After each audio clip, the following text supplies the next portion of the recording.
జీవిత సత్యం.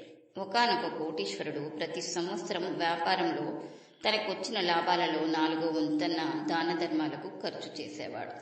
అందరూ తనను దానకర్ణుడు అని ప్రశంసిస్తూ ఉంటే ఆయనకు అదొక తృప్తిగా ఉండేది. చనిపోయిన తర్వాత కోటీశ్వరుడు స్వర్గం చేరాడు.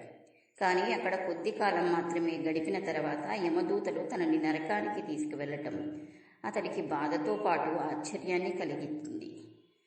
నరకానికి వెళుతూనే చిత్రగుప్తుడితో వాదం పెట్టుకున్నాడు. అయ్యా, ఇన్ని దాన ధర్మాలు చేసిన నన్ను నరకానికి పంపడమేమిటి? మీ లెక్కలో ఏదో పొరపాటు జరిగింది, దాన్ని సరిచేయించండి అని చిత్రగుప్తుడు కోటీశ్వరుడికి పరిస్థితి వివరించాడు. నాయనా, పొరపాటేమీ లేదు. నీకు నీ దాన ధర్మాల వల్ల చాలా పుణ్యం రావాల్సిన మాట నిజమే. కానీ నువ్వు దానం కోసం నీ దగ్గరకు వచ్చిన వాళ్లను చులకనగా చూసి 1కి 10 సార్లు నీ చుట్టూ తిప్పించుకున్న తర్వాతే నువ్వు చేసే దానమేదో చేసేవాడివి. ఆ కారణంగా నీకు రావాల్సిన పుణ్యంలో 4వ వంతు చేతులారా నువ్వే పోగొట్టుకున్నావు. ఆ తర్వాత నేను అంత దానం చేశాను, ఇంత దానం చేశాను అని పదే పదే ప్రతి చోట సందర్భం ఉన్నా లేకపోయినా ఆత్మస్తుతి చేసుకుని మరో 4వ వంతు పుణ్యం పోగొట్టుకున్నాం. అయినా కనీసం ఆ మిగతా సగం పుణ్యమన్నా నాకు దక్కలి కదా అన్నాడు కోటీశ్వరుడు.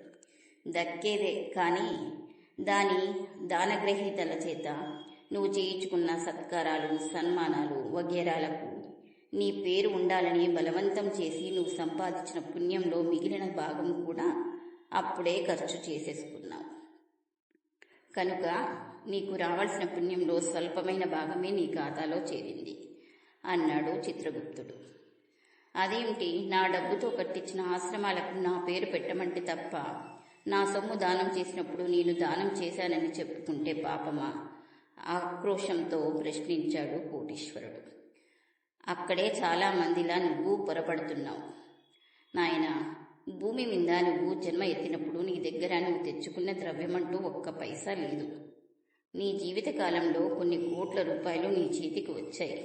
కానీ ఆ జీవితకాలం ముగిసిన తర్వాత సంక్రమించిన దాంట్లో 1 పైసా కూడా మళ్ళీ నీతో తెచ్చుకోలేకపోయావు. ఇంకా అది నీ సొమ్ము ఎలాగయింది చెప్పు? సృష్టిలో ఉన్న ఐశ్వర్యాలు, వనరులు అన్నీ భగవంతుడివే. నీ కర్మఫలం వల్ల భగవంతుడు తన ఐశ్వర్యంలో కొంతపాటి భాగము కొంతసేపు నీ చేతిలో ఉంచాడు. ఆ ధనంలో కొంత భాగం నువ్వు ఆయన మెచ్చే దాన ధర్మాల కోసం వాడిన మాట నిజమే. ఆ మాత్రానికే నీకెంతో పుణ్యం రావాల్సింది. కానీ ఆ పుణ్యమేదో అప్పటికప్పుడు పేరు కోసం, కీర్తి కోసం, అహం కోసం ఖర్చు పెట్టేసుకున్నావు. మిగిలిన అతి స్వల్ప భాగం నువ్వు చేసిన కొద్ది కాలపు స్వర్గవాసంతో అయిపోయింది అని చిత్రగుప్తుడు చెప్పేసరికి కోటీశ్వరుడు కొయ్యబారిపోయాడు. అందుకే గుప్తదానం చేయాలి అంటారు పెద్దలు.